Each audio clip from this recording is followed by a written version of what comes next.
নমস্কাৰ বন্ধুসকল tips ABC 101 এই চেনেলটোলৈ আপোনালোক সকলোকে স্বাগতম জনাইছোঁ আমাৰ এই নতুন নতুন টিপছবোৰ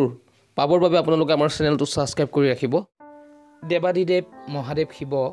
হৈছে অতি কৰুণাময় আৰু শান্ত স্বভাৱৰ আৰু অশুভ শক্তি বিনষ্টকাৰী তেওঁক ভালকৈ পূজা কৰিব পাৰিলে তেওঁ অলপতে সন্তুষ্ট হয় আজি মহাদেৱৰ তিনিটা অতি মূল্যৱান জ্ঞানৰ বিষয়ে আলোচনা কৰিম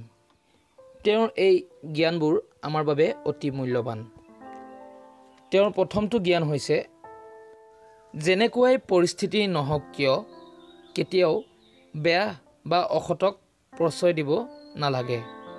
ভগৱান শিৱক আমি অশুভ শক্তি ধ্বংসকাৰী হিচাপে জানো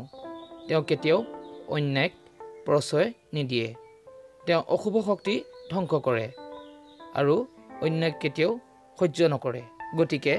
যিকোনো অন্যায় বা অসৎ দেখিলে নিশ্চুপ হৈ থাকিব নালাগে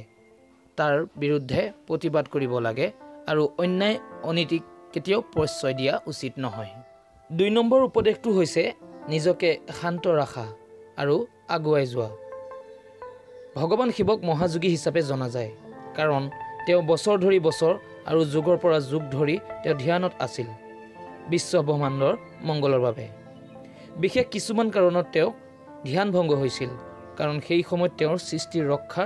কৰাৰ অতি প্ৰয়োজন আছিল ইয়াৰ বাহিৰেও বাকি সময়বোৰত তেওঁ ধ্যানস্থ আছিল গতিকে ইয়াৰ পৰাই আমি বুজিব পাৰোঁ যে যদি আমি আমাৰ মস্তিষ্কক শান্তভাৱে ৰাখোঁ তেতিয়াহ'লে যিকোনো পৰিস্থিতিকে খুব সহজে নিয়ন্ত্ৰণ কৰিব পৰা যাব আৰু সঠিক সিদ্ধান্ত ল'ব পৰা যাব ৩ নম্বৰ জ্ঞানটো হৈছে বিষয় সুখ কেতিয়াও চিৰস্থায়ী নহয় ভগৱান শিৱৰ একমাত্ৰ সম্বল আছিল তেওঁ ত্ৰিশূল আৰু ডম্বৰু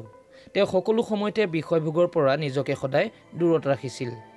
ধন সম্পদ আৰু বিষয় সুখত ডুবি থকা অৰ্থৰ হ'ল আমাৰ জীৱনৰ আচল সুখৰ পৰা বঞ্চিত হোৱা ধন সম্পদ বিষয় সুখ এইবোৰ একোৱেই স্থায়ী নহয় সেয়েহে ধন সম্পদ বিষয় সম্পত্তি থাকিলেও সেইবোৰকে জগতৰ সমস্ত নাভাবি নিজৰ ভিতৰত থকা আচল জ্ঞানৰ সন্ধান কৰা উচিত বন্ধুসকল আজিলৈ মহাদেৱ শিৱৰ এই তিনিটাই মূল্যৱান জ্ঞানৰ বিষয়ে আলোচনা কৰি মই মোৰ চেনেলৰ পৰা বিদায় লৈছোঁ আপোনালোক সকলোলৈকে ধন্যবাদ